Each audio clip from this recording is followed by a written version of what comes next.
നമസ്കാരം എല്ലാ കൂട്ടുകാർക്കും ലിസ്മയുടെ പുതിയൊരു വീഡിയോയിലേക്ക് സ്വാഗതം. ഇന്ന് നമ്മൾ ഡിസ്കസ് ചെയ്യാൻ പോകുന്നത് Gestalt theory of insightful learning എന്നാണ്. അതിൻ്റെ പ്രധാനപ്പെട്ട പോയിന്റ്സുകൾ കൂട്ടുകാർ എഴുതിയെടുക്കുക. Gestalt theory of learning proposes that learning consist of the perception of the whole situation of a problem. ഒരു പ്രോബ്ലത്തിൻ്റെ മുഴുവൻ സാഹചര്യവും സിറ്റുവേഷനും അതിൻ്റെ വരുംവരായികൾ അല്ലെങ്കിൽ അതിൻ്റെ ബാക്ക്ഗ്രൗണ്ട് മുഴുവൻ മനസ്സിലാക്കിക്കൊണ്ട് അതിനെ നമ്മൾ വ്യൂ ചെയ്യുന്നതിനെയാണ് ലേണിംഗ് എന്ന് പറയുന്നത് എന്നാണ് ജസ്റ്റാൾ തിയറി പറയുന്നത്. This theory elucidates that the total of the parts is not equal to the whole. ശരിക്കും പറഞ്ഞു കഴിഞ്ഞാൽ നമ്മൾ പാർട്ടായിട്ട് ഓരോ കാര്യങ്ങൾ പഠിക്കാറുണ്ട് അല്ലേ? ഇതിന് മുമ്പും നമ്മൾ കണ്ടതാണ്. നമ്മൾ പാർട്ടായിട്ട് ഓരോന്ന് പഠിച്ചിട്ട് പിന്നെ അതൊരു മുഴുവനാക്കി ഒരു ഹോളാക്കിയിട്ടാണ് നമ്മൾ കൺസിസ്റ്റ് ചെയ്യുക, അല്ലെങ്കിൽ നമ്മൾ അങ്ങനെയാണ് ചിന്തിക്കാറുള്ളത്. പക്ഷെ അങ്ങനെയല്ല. യഥാർത്ഥത്തിൽ മുഴുവനായിട്ടുള്ളൊരു സംഭവത്തിൻ്റെ എല്ലാം പഠിക്കണം എന്നുണ്ടെങ്കിൽ അത് മുഴുവനായിട്ട് പഠിക്കണം എന്നാണ് പറയുന്നത്. അതിങ്ങനെ പാർട്ടായിട്ട് പഠിച്ചു കഴിഞ്ഞാൽ അതൊരിക്കലും അതിൻ്റെ മുഴുവൻ സത്യം നമുക്ക് കിട്ടില്ല എന്നാണ് പറയുന്നത്. The total is something more than the combination of the parts. അവർ പറയുന്നതും ഇത് തന്നെയാണ്. നമ്മൾ പാർട്ടായിട്ട് പഠിക്കുന്നത് പോലെയല്ല ഒന്നിനെ മുഴുവനായിട്ട് നമ്മൾ മനസ്സിലാക്കുക എന്നുള്ളത്. Okay, and it is not actually the combination of the parts എന്നാണ് പറയുന്നത്. And for example, flower is just not a total of petals, calyx, corolla, colour, fragrance, but something more than that. അല്ലേ? നമ്മളൊരു പൂവെന്ന് പറഞ്ഞു കഴിഞ്ഞാൽ നമ്മൾ പറയും ഒരു ചെമ്പരത്തി പൂ എടുത്തിട്ട് അത് വെറും അതിൻ്റെ ആ 5 ഇതളുകളാണ് എന്ന് നമ്മൾക്ക് പറയാൻ പറ്റുമോ? അതിൻ്റെ ഈ താഴെയുള്ള അല്ലെങ്കിൽ ആ മുകുളങ്ങൾ ചേർന്നതാണ്, അല്ലെങ്കിൽ അതിൻ്റെ ആ ഒരു വടി പോലത്തെ ഒരു സംഭവം ഉണ്ടല്ലോ അത് ചേർന്നിട്ടുള്ളതാണ്. നമുക്ക് അങ്ങനെയൊന്നും പറയാൻ പറ്റില്ല. ചെമ്പരത്തി പൂവിനെ മനസ്സിലാക്കണമെങ്കിൽ അതിൻ്റെ മുഴുവനുമായിട്ടുള്ളൊരു രൂപം തന്നെ നമ്മുടെ മനസ്സിലേക്ക് ഉണ്ടാവണം. അല്ലാതെ ഓരോ പാർട്ടുകളായിട്ട് പഠിച്ചു കഴിഞ്ഞാൽ അത് ഒരിക്കലും ഒരു ടോട്ടാലിറ്റി ഉണ്ടാവില്ല എന്നാണ് പറയുന്നത്.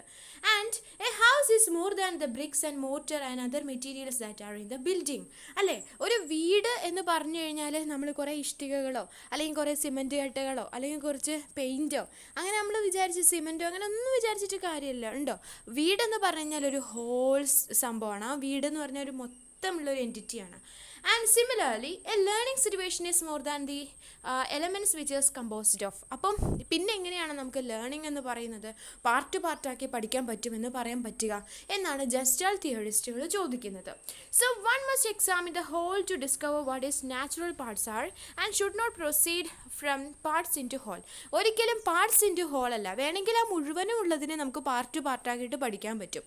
അല്ലാതെ പാർട്സിനെ എല്ലാം കൂടെ കൂട്ടിയിട്ട് പിന്നെ ഒരു ഹോളാക്കി തീർക്കുകയല്ല ചെയ്യേണ്ടത് എന്ന് ജസ്റ്റാൾ തിയറിസ്റ്റുകൾ പറയുന്നു. അപ്പോൾ ഏകദേശം കൂട്ടുകാർക്ക് മനസ്സിലാവുന്നുണ്ടാവുമെന്ന് വിചാരിക്കുന്നു. ഇനി നമുക്ക് നോക്കാം. The advocates of this theory are 3 German psychologists, namely Max Wertheimer, Wolfgang Kohler and Kurt Kofka. ഈ 3 ആളുകളാണ് യഥാർത്ഥത്തിൽ ജർമ്മൻ സൈക്കോളജിസ്റ്റുകളാണ്. ഇവരെയാണ് യഥാർത്ഥത്തിൽ ജസ്റ്റാൾട്ട് സൈക്കോളജിസ്റ്റുകൾ എന്ന് പറയുന്നത്. അവരാണ് ഈ ഒരു തിയറി ഫോർമുലേറ്റ് ചെയ്തത്. They are known as Gestalt psychologists. And Gestalt is a German word meaning form, shape or configuration. അപ്പോൾ നിങ്ങൾ ചോദിക്കും എന്തുവാ ഈ ജസ്റ്റാൾട്ട് എന്ന് പറഞ്ഞു കഴിഞ്ഞാൽ എന്ന്. ഇപ്പോൾ ജസ്റ്റാൾ എന്ന് പറഞ്ഞു കഴിഞ്ഞാൽ ഇറ്റ് ഈസ് എ ജർമ്മൻ വേർഡാണ്. ഇതെന്ന് പറഞ്ഞു കഴിഞ്ഞാൽ മീനിങ് ഫോം എന്നാണ്, ഷേപ്പ് എന്നാണ്, കോൺഫിഗറേഷൻ എന്നൊക്കെയാണ് അതിൻ്റെ meaning. Okay, and it refers to any pattern or organised whole. ഇത് യഥാർത്ഥത്തിൽ ഒരു പാറ്റേൺ അല്ലെങ്കിൽ ഓർഗനൈസ് ചെയ്തിട്ടുള്ള ഒരു ഹോൾ എൻറ്റിറ്റിയെ സൂചിപ്പിക്കുന്നു. Gestalt theory focuses on the idea of grouping and proposes several laws organisation showing the ways that human beings organise perceptions. ഇപ്പോൾ Gestalt theory പറയുന്നത് ഒരു ഹോൾ യൂണിറ്റി അല്ലെങ്കിൽ ഹോൾ എൻറ്റിറ്റിയെ പറ്റിയിട്ടാണ് അവർ സംസാരിക്കുന്നത്. ഇനി ജസ്റ്റാൾട്ട് ലോസ് ഓഫ് ലേണിങ്ങിന് അവർ കുറച്ച് നിയമങ്ങളൊക്കെ ഇറക്കിയിട്ടുണ്ട് കേട്ടോ. The learner recognises the different aspects of the problem situation into a unified whole in a manner suitable to his perception. Certain laws of human perception have been developed by the Gestalt psychologist. They are the following. അപ്പോൾ നമുക്ക് താഴെ കുറച്ച് loss നോക്കാം. കുറച്ച് നിയമങ്ങളാണ് കേട്ടോ. അപ്പോൾ first വരുന്നത് ലോ ഓഫ് സിമിലാരിറ്റി ആണ്. അപ്പം ഇതിനകത്തൊന്നുമില്ല. It proposes that similar parts tend to be grouped together in cognition. The educational implication is that learning is facilitated if similar ideas are treated and linked together and then contrasted with opposing or complementary sets of ideas. എന്ന് വെച്ചാൽ ഇവിടെ കുറച്ച് circles കാണിച്ചിട്ടുണ്ട് അല്ലേ? These circles can be seen as vertical lines and horizontal lines, but we tend to see them as 6 horizontal lines because of the similarity of the circles when viewed horizontally. അല്ലേ, ഇപ്പം നമുക്ക് കുറച്ച് circles തന്നിട്ടുണ്ട്. ഇതിന് ഉദ്ദേശിക്കുന്നത് വെച്ചാൽ നമ്മൾ similar പാർട്സിനെ നമ്മൾ ഒന്നിച്ച് ഗ്രൂപ്പ് ചെയ്യാനുള്ള ഒരു ടെൻഡൻസി നമുക്കുണ്ട്. അത് മുഴുവനായിട്ട് ഹോളായിട്ട് നമ്മൾ കാണുകയാണെങ്കിൽ മാത്രമേ നമുക്ക് അങ്ങനെ എന്ത് ചെയ്യാൻ പറ്റുള്ളൂ, ഓരോന്നല്ലാതെ മുഴുവനായിട്ട് കാണാൻ സാധിക്കുള്ളൂ. ഇപ്പോൾ നമ്മൾക്കിവിടെ കുറച്ച് സർക്കിൾസ് തന്നിട്ടുണ്ട്. പെട്ടെന്ന് നിങ്ങൾ നോക്കുമ്പോൾ എങ്ങനെയാണ് നമ്മൾ കാണുക, ഇത് കുറേ സർക്കിൾസ് ഹൊറിസോണ്ടലിയും പിന്നെ വെർട്ടിക്കലിയും ഒക്കെ അറേഞ്ച് ചെയ്തിട്ടുള്ളതാണ്. പക്ഷെ നമ്മുടെ ഐഡിയ പെട്ടെന്ന് വരുന്നത് എന്താ, ഡാർക്ക് ഷെയ്ഡിൽ വെച്ചിട്ടുള്ള ബ്ലാക്ക് സർക്കിൾസിന് ഒരു ഹൊറിസോണ്ടൽ വെയിലുണ്ട് എന്നല്ലേ നമുക്ക് തോന്നുന്നത്. അതേപോലെ വൈറ്റ് ആയിട്ടുള്ള ഷെയ്ഡ് കൊടുക്കാത്ത സർക്കിൾസ് ഹൊറിസോണ്ടലി ലൈനായിട്ട് പോകുന്നുണ്ട് എന്നാണ് നമുക്കൊരു ഹോൾ ആയിട്ടുള്ള ഒരു ഐഡിയ കിട്ടുന്നത്. അപ്പം ഈ രീതിയിലാണ് നമ്മൾ മുഴുവനായിട്ട് നോക്കുമ്പോൾ അപ്പോൾ സിമിലർ ആയിട്ടുള്ള കാര്യങ്ങളെ നമ്മൾ ഒരുമിച്ച് ഗ്രൂപ്പ് ചെയ്യാനുള്ള ഒരു ടെൻഡൻസി നമുക്കുണ്ട് എന്നാണ് പറയുന്നത്. That is law of similarity. ഇനി അടുത്തത് ലോ ഓഫ് പ്രോക്സിമിറ്റിയാണ്. ലോ ഓഫ് പ്രോക്സിമിറ്റി പറയുന്നത്, ലൈറ്റ് കുറവുണ്ടാവും അല്ലേ, എന്തായാലും ലോ ഓഫ് പ്രോക്സിമിറ്റി പറയുന്നത്, it suggest that when elements are grouped closely together they are perceived as wholes. This has relevance in reading, visual arts and music. യഥാർത്ഥത്തിൽ നമ്മൾ എലമെൻസിനെയൊക്കെ ഒരുമിച്ച് ചേർത്ത് കാണുവാൻ വേണ്ടി ശ്രമിക്കുന്ന സമയത്ത് നമ്മൾ അതിനെ ഒരു മൊത്തമായിട്ടുള്ളൊരു യൂണിറ്റി ആയിട്ടാണ് കാണുന്നത്. അല്ലാതെ നമ്മൾ പാർട്സ് ആയിട്ടല്ല അതിനെ പഠിക്കുന്നത്, അല്ലല്ലോ. നമ്മൾ ഒന്നിച്ച് ഗ്രൂപ്പ് ചെയ്തിട്ട് അതിനെ മൊത്തത്തിലാണ് പഠിക്കുന്നത്. ഇതെന്ന് പറയുന്നത് റീഡിങ്ങിലും അതുപോലെ തന്നെ വിഷ്വൽ ആർട്സിലും അതേപോലെ തന്നെ മ്യൂസിക്കിലും ഒക്കെ ഭയങ്കര ഹെൽപ്ഫുള്ളാണ്. ഇപ്പോൾ ഒരു മ്യൂസിക്കൽ പ്രോഗ്രാം നടക്കണം, ഒരു ഗാനമേള നടക്കുകയാണെന്ന് വിചാരിച്ചോളൂ, നമ്മളതിനെ ഓരോ പാർട്ടായിട്ട് കണ്ടു കഴിഞ്ഞാൽ അതിന് ഒരു മീനിങ് ഇല്ലാതെയായി പോകും അല്ലേ. വയലിൻ മാത്രം നമ്മൾ ശ്രദ്ധിച്ചു കഴിഞ്ഞാൽ ആ മ്യൂസിക്കിന് എന്താണ് അർത്ഥം, പക്ഷെ മുഴുവനും എല്ലാത്തിൻ്റെയും ഒരു കൊലാബറേഷൻ നമ്മൾ നോക്കിക്കഴിഞ്ഞാൽ നമുക്കത് കൃത്യമായിട്ട് ആസ്വദിക്കാൻ സാധിക്കും അല്ലേ. ഒരു പാട്ടാണെങ്കിൽ അങ്ങനെയാണ്, ഒരു സിനിമയാണെങ്കിൽ അങ്ങനെയാണ്, അല്ലാതെ ഒരാളുടെ അഭിനയം മാത്രമാണോ നമ്മൾ നോക്കുക, അല്ല. അപ്പം ഇതെല്ലാം അതുപോലെ തന്നെയാണ് ലേണിങ്ങും എന്നാണ് പറയുന്നത്. അപ്പം ലോ ഓഫ് പ്രോക്സിമിറ്റി. ഇപ്പോൾ ഇവിടെ കുറച്ച് ഡോട്ട്സ്, ഒരു സ്റ്റാർ പോലെ ഡോട്ട്സ് കൊടുത്തിട്ടുണ്ട്. അപ്പോൾ നോക്കൂ, the above given stars R perceived as 3 lines of stars instead of 9 vertical lines. നമ്മൾ ഒരിക്കലും ഇതിന് 9 vertical ലൈനുകളാണെന്ന് പറയുമോ? ഒരിക്കലും പറയില്ല. നമ്മളിതിനെ എന്താ പറയുക, യഥാർത്ഥത്തിൽ 3 ലൈൻ ഓഫ് സ്റ്റാർസ് എന്നാണ് പറയുന്നത് അല്ലേ. നക്ഷത്രങ്ങളുടെ 3 വരകളാണ്, 3 ലൈനുകളാണെന്നാണ് നമ്മൾ പറയുക. അപ്പോൾ ഈ ഒരു ഹോൾ ആയിട്ടുള്ളൊരു സിറ്റുവേഷൻ മനസ്സിലാക്കാനും അല്ലെങ്കിൽ അങ്ങനെയാണ് നമ്മൾ കാണുക, നമ്മുടെ ഒരു പെർസീവ് ചെയ്യുന്നത് അല്ലെങ്കിൽ നമ്മൾ ഒരു കാര്യം നോക്കി കാണുന്നത് അങ്ങനെയാണ് അല്ലേ. ഇനി അടുത്തത് ലോ ഓഫ് ക്ലോഷറാണ്. അപ്പോൾ ഓരോ ലോ എഴുതുമ്പോൾ നിങ്ങൾ എന്ത് ചെയ്യണം, ഈ ചിത്രങ്ങൾ വരച്ചു വെക്കണം കേട്ടോ. ആൻഡ് ലോ ഓഫ് ക്ലോഷർ എന്ന് പറയുന്നത്, it suggest that perception tends to incomplete objects. The gaps are filled in by the perceiver. When only a part of an image, sound, thought or feeling is presented as a stimulus, the brain attempts to complete it to generate the whole. Okay, അപ്പോൾ പറയുന്നത് എന്താ വെച്ചാൽ, നമ്മൾ ചിലപ്പം ഇപ്പോൾ connection ഇല്ലാത്ത കുറേ സംഭവങ്ങൾ നമ്മൾ കേട്ടെന്ന് വിചാരിച്ചാലും മൈൻഡിൻ്റെ ഒരു പ്രത്യേകത എന്താ വെച്ചാൽ നമ്മൾ വേഗം അതിനെ അങ്ങോട്ട് എന്ത് ചെയ്യും എന്നറിയോ, അതിൻ്റെ ആ ഫില്ലിൻ്റെ ഗ്യാപ്സ് എന്ന് പറഞ്ഞ മാതിരി ഇടയ്ക്ക് ചെറിയ ഡിസ്കണക്റ്റ് ആയിട്ടുള്ള കാര്യങ്ങളുണ്ടെങ്കിലും നമ്മൾ അതവിടെ അങ്ങ് ഫില്ല് ചെയ്തിട്ട് ഒരു ഹോളായിട്ട് കാണാനാണ് നമ്മളെപ്പോഴും പഠിക്കുമ്പോഴൊക്കെ നമ്മൾ അങ്ങനെയാണ് ചെയ്യുക. ഇപ്പോൾ ഇവിടെ നോക്കിക്കേ, ഒരു സർക്കിളാണ്, പക്ഷേ ആ സർക്കിളിൻ്റെ കുറേ ഭാഗങ്ങൾ നമുക്ക് കിട്ടിയിട്ടുണ്ട്, കുറച്ച് ഭാഗങ്ങൾ കിട്ടിയിട്ടില്ല. പക്ഷെ നമുക്ക് ലേണിംഗ് വെച്ചുകൊണ്ട് തന്നെ, നമ്മുടെ ഒരു ഐഡിയ വെച്ചുകൊണ്ട് തന്നെ നമുക്ക് ആ ഒരു ഗ്യാപ്പ് ഫില്ല് ചെയ്യാൻ സാധിക്കും ഇല്ലേ. So that is actually law of closure എന്ന് പറയുന്നത്. എന്നിട്ട് നമ്മൾ ആ സർക്കിളോ അല്ലെങ്കിൽ ആ ഒരു റെക്റ്റാങ്കിളോ ഒക്കെ നമ്മൾ എന്ത് ചെയ്യുന്നു, ഇങ്ങനെ കംപ്ലീറ്റ് ചെയ്യുന്നു. Okay, these figures are seen as circle and triangle, though they are not complete circle and triangle because of gaps. നമുക്ക് ഈ ഒരു ഗ്യാപ്പ് എന്ന് പറയുന്നത് വേണം എന്നാണ് പറയുന്നത്. ഇത് ഇങ്ങനെയൊക്കെ ഗ്യാപ്പ് ഉണ്ടെങ്കിലും നമുക്കിതൊരു സർക്കിളായിട്ട് തന്നെയാണ് തോന്നുന്നത് അല്ലേ. എങ്ങനെയൊക്കെയാണെങ്കിലും ഒരു ചതുരായിട്ട് തന്നെയാണ് നമുക്ക് തോന്നുന്നത്. So that is human mind എന്നാണ് പറയുന്നത്. ഇനി next one, law of continuity. It implies that the elements of a situation are perceived as continuous forms rather than separated forms. It appears to be going infinitely in the same direction. For example, we see the picture given here as composed of 2 lines and not as a combination of 2 angles. അല്ലേ, law of continuity എന്ന് പറഞ്ഞു കഴിഞ്ഞാൽ നമുക്ക് എന്ത് elements നമ്മുടെ കയ്യിൽ കിട്ടിക്കഴിഞ്ഞാലും ഒരു situation വന്നാൽ നമ്മളതൊരു കണ്ടിന്യൂസ് ആയിട്ടാണ് നമ്മുടെ മനസ്സിലിരിക്കുക. അല്ലാണ്ട് നമുക്കതിങ്ങനെ പാർട്ടായിട്ട് ഇങ്ങനെ ഇട്ട് കഴിഞ്ഞാൽ നമുക്കതൊരു ഓർമ്മയിൽ നിൽക്കാനും വളരെ പ്രയാസമാണ്. അപ്പം കണ്ടിന്യൂറ്റി എന്ന് പറയുന്നൊരു സംഭവം നമ്മൾ ലേൺ ചെയ്യുമ്പോൾ ഉണ്ട്. ഒരു കാര്യത്തിൻ്റെ കണ്ടിന്യൂസ് ആയിട്ടാണ് നമ്മൾ പഠിക്കുന്നത്. ഓക്കെ, ഒരു എക്സാമ്പിൾ പറയുകയാണെങ്കിൽ ഇപ്പം നമ്മൾ ബ്രിട്ടീഷ് ഹിസ്റ്ററിയൊക്കെ പഠിക്കുകയാണെന്ന് വിചാരിച്ചോ. അപ്പം നമുക്ക് എങ്ങനെയായാലും ഒരു പോയറ്റ് അല്ലെങ്കിൽ ഒരു ആൾ അല്ലെങ്കിൽ ഒരു മൂവ്മെൻറ്റ് അതുമായിട്ട് കണക്ട് ചെയ്താണ് നമ്മൾ അടുത്തതും പഠിക്കുന്നത്. അപ്പോൾ ഇൻ്റർ കണക്റ്റഡ് ആണ് ലേണിംഗ് എന്ന് പറയുന്നത്. ഇവിടെ 2 ലൈൻസ് കൊടുത്തിട്ടുണ്ട് എക്സാമ്പിളായിട്ട്, അതാണ് കൂട്ടുകാർ വരയ്ക്കേണ്ടത് കേട്ടോ. For example we see the picture given here as composed of 2 lines. നമുക്കിത് 2 ലൈനുകൾ ഇങ്ങനെ കമ്പോസ് ചെയ്തിട്ടുള്ളതാണ് അല്ലേ. 2 ലൈനുകൾ ഇങ്ങനെ യോജിപ്പിച്ചെന്നല്ല ഇങ്ങനെ കുത്തനെ വരച്ചിരിക്കുന്നു. And not as a combination of 2 angles. നമ്മളിതിനെ ഒരിക്കലും 2 ആംഗിളിൻ്റെ കോമ്പിനേഷനായിട്ടോ ഒന്നും നമ്മൾ കാണില്ല. 2 ലൈനുകൾ ഇങ്ങനെ ക്രോസ് ചെയ്ത് വരച്ചിരിക്കുന്നു. That's all. Okay, so that is law of continuity.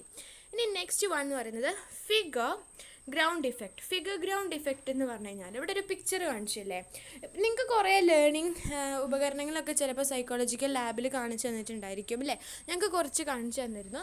ഇവിടെ എന്ന് പറഞ്ഞാൽ ഫിഗർ ഗ്രൗണ്ട് ഇഫക്റ്റ് എന്ന് പറഞ്ഞാൽ it suggest that the eye tends to see the objects rather than the spaces or holes between them. A photo is seen as projected against his background is ignored.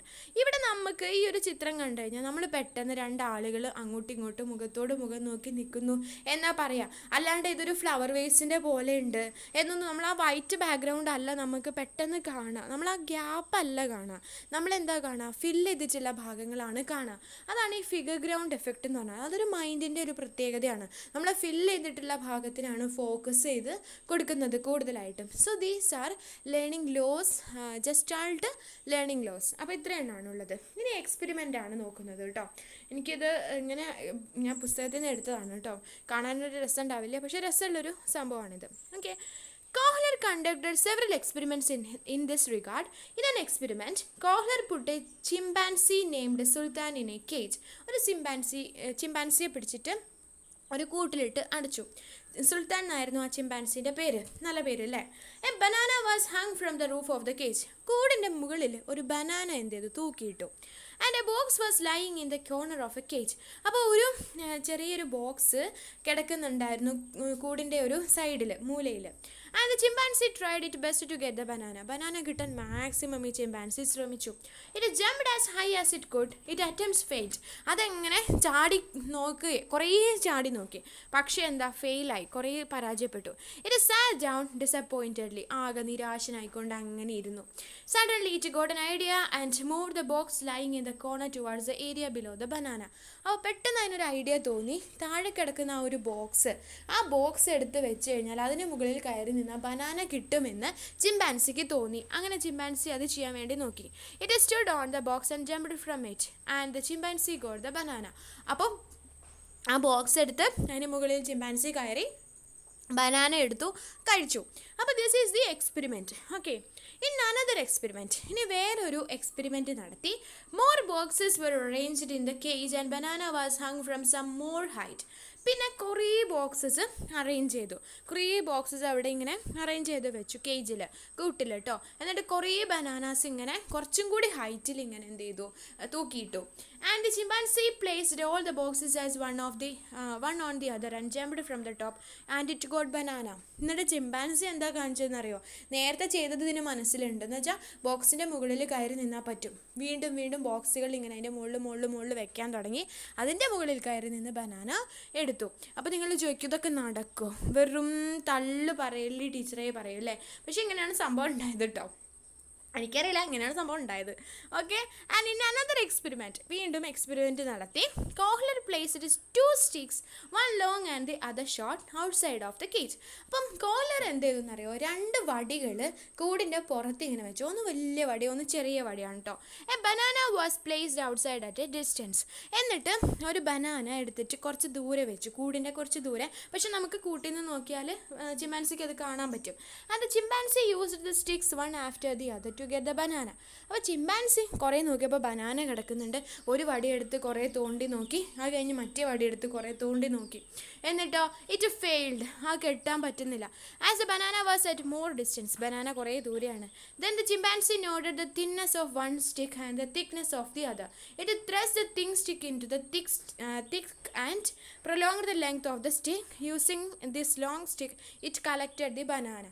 അപ്പോൾ അതിനെ കട്ടി നോക്കി, എന്നുവെച്ചാൽ ഒന്ന് ചെറുതും ഒന്ന് വലുതാണ്, പക്ഷേ അതിൻ്റെ തിക്നെസ്സിൽ വ്യത്യാസമുണ്ട്. അപ്പം കട്ടി കൂടിയതിൻ്റെ മുകളിൽ കട്ടി കുറഞ്ഞത് വെച്ചിട്ട് രണ്ടും കൂടി കൂട്ടി യോജിപ്പിച്ചൊരു ലോങ് ഇതാക്കിയിട്ട് പിടിച്ചു. എന്നിട്ട് എന്ത് ചെയ്തു, ബനാന എടുത്തു. അങ്ങനെ സുഖമായിട്ട് ബനാന കിട്ടി എന്നാണ് പറയുന്നത്.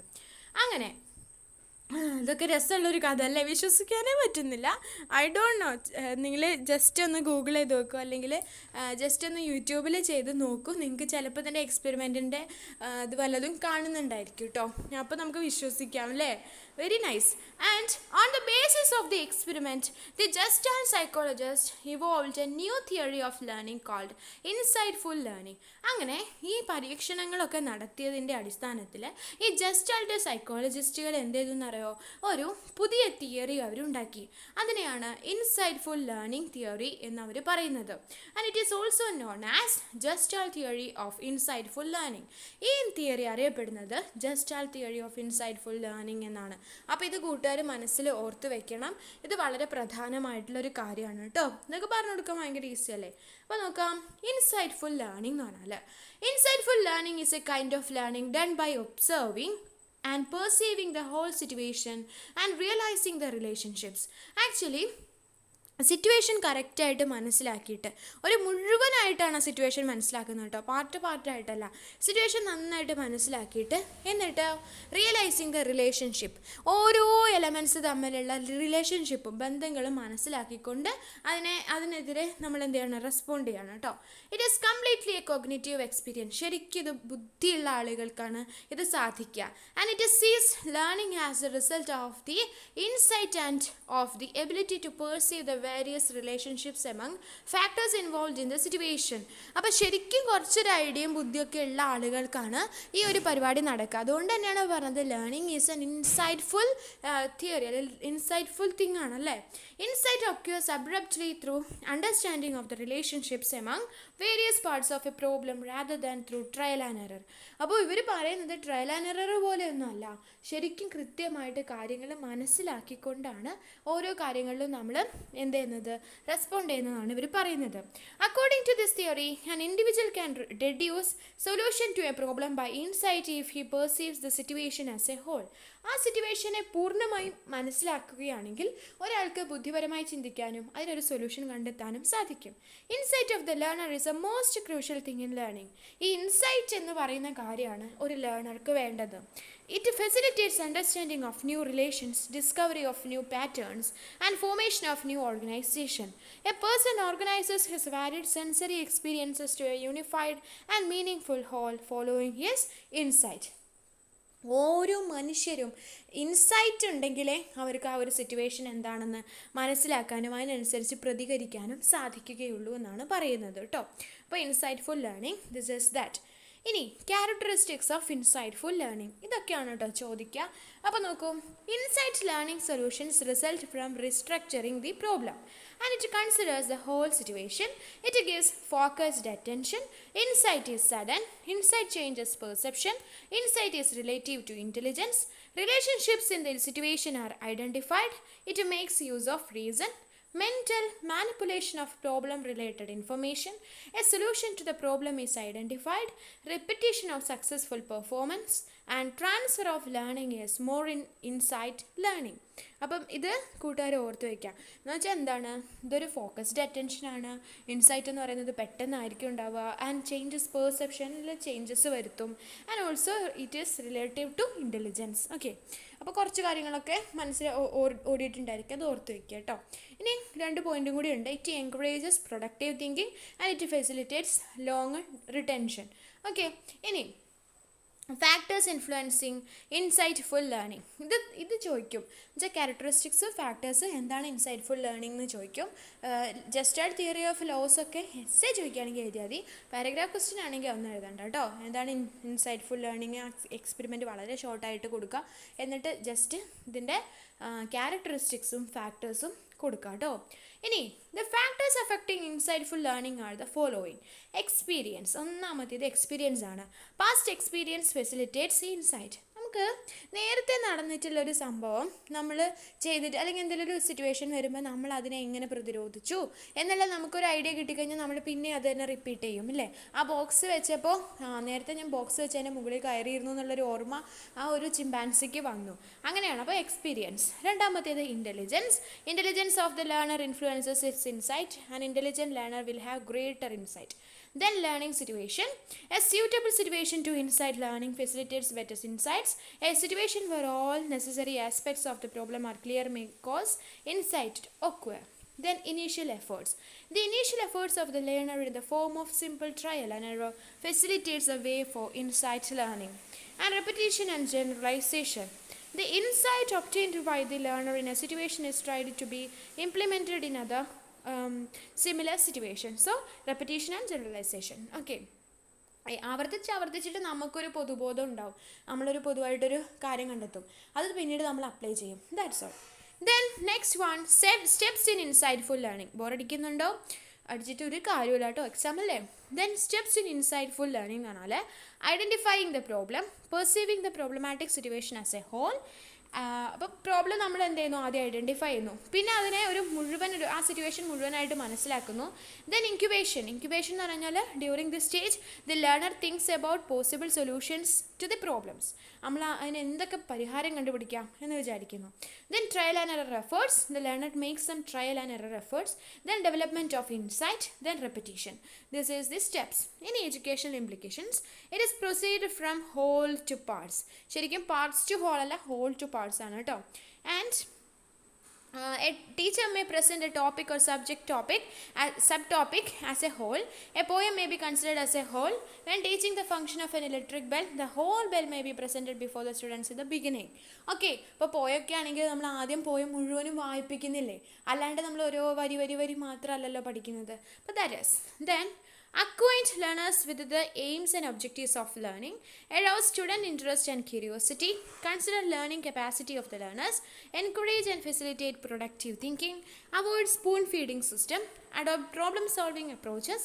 All subjects of a curriculum must have cohesion and unity, and provide new opportunities for applying insights already attained. Prompt learners' previous experiences related to the new problem or topic. So that's all. Gestalt theory, simple theory ആണ്. Just ഒന്ന് പഠിച്ചു വയ്ക്കുക കേട്ടോ. So നിങ്ങൾക്ക് മനസ്സിലായിട്ടുണ്ടാവും എന്ന് വിചാരിക്കുന്നു. ഉണ്ടെങ്കിൽ നിങ്ങൾ സപ്പോർട്ട് ചെയ്യണം, ഷെയർ ചെയ്യണം, സബ്സ്ക്രൈബ് ചെയ്യണം. വല്ല ഡൗട്ട് ഉണ്ടെങ്കിൽ അത് കമൻറ്റിൽ ചോദിക്കും വേണം. അപ്പോൾ അടുത്ത വീഡിയോയിൽ കാണാം. ബൈ.